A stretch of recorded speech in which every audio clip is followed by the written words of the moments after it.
ناظرین، استغفر اللہ کی برکت کا ایک عجیب واقعہ آج آپ کے ساتھ شیئر کروں گی۔ یقین کریں آپ کو بہت کچھ سیکھنے کو ملے گا۔ حضرت امام احمد بن حنبل رحمۃ اللہ علیہ ایک بار سفر میں تھے۔ عراق کے کسی دور دراز گاؤں میں ان کی رات آن پڑی۔ نہ وہاں پر کوئی تعارف تھا اور نہ ہی وہاں پر کوئی ٹھکانہ تھا۔ آپ نے ارادہ فرمایا کہ مسجد میں رات گزاریں گے۔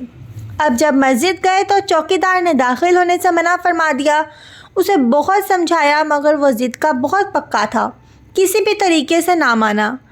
امام صاحب رحمۃ اللہ علیہ نے فرمایا کہ پھر میں اسی جگہ سے سو جاتا ہوں۔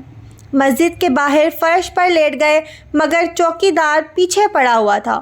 وہ آپ کے پاؤں پکڑ کر گھسیٹ کر مسجد کی حدود سے آپ کو باہر لے گیا۔ وہاں پر ایک نان بائی یہ منظر دیکھ رہا تھا۔ ناظرین، نان بائی جو روٹی پکانے والا بیچنے والا ہوتا ہے اس کو نان بائی کہتے ہیں۔ وہ یہ سین لائیو دیکھ رہا تھا تو امام صاحب رحمۃ اللہ علیہ سے گزارش کی کہ ان کو اپنے گھر گزارنے کے لیے وہ آپ کو ساتھ لے گئے۔ ان کا بہت اکرام کیا۔ پھر وہ آٹا گوندنے آئے۔ جب باہر نکلا تو امام رحمۃ اللہ علیہ نے دیکھا اور سنا کہ وہ چلتے پھرتے آٹا گوندتے مسلسل استغفار کر رہا ہے۔ جب اس سے پوچھا تو کہنے لگا کہ جی میری یہ روٹین ہے، میرے ڈیلی کی روٹین ہے، یہ میرے روزانہ کا معمول ہے۔ فرمایا اس میں کوئی ظاہری فائدہ اور رزلٹ بھی نظر آیا ہے یا نہیں؟ تو کہنے لگا جی جو دعا کرتا ہوں وہ فوری قبول ہو جاتی ہے۔ اب تک صرف ایک دعا قبول نہیں ہوئی۔ پوچھا کون سی دعا قبول نہیں ہوئی؟ کہنے لگا امام احمد بن حنبل رحمۃ اللہ علیہ کی زیارت کی دعا ابھی تک قبول نہیں ہوئی۔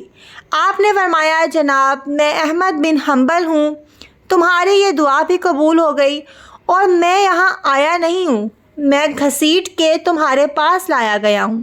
سبحان اللہ۔ دوستو، استغفار کی برکت کا یہ عجیب واقعہ آپ کو کیسا لگا؟ اگر آپ کو اچھا لگا ہے تو آپ نے ضرور ویڈیو کو لائک کرنا ہے اور اس کو اپنے عزیز و اقارب کے ساتھ بھی شیئر کرنا ہے۔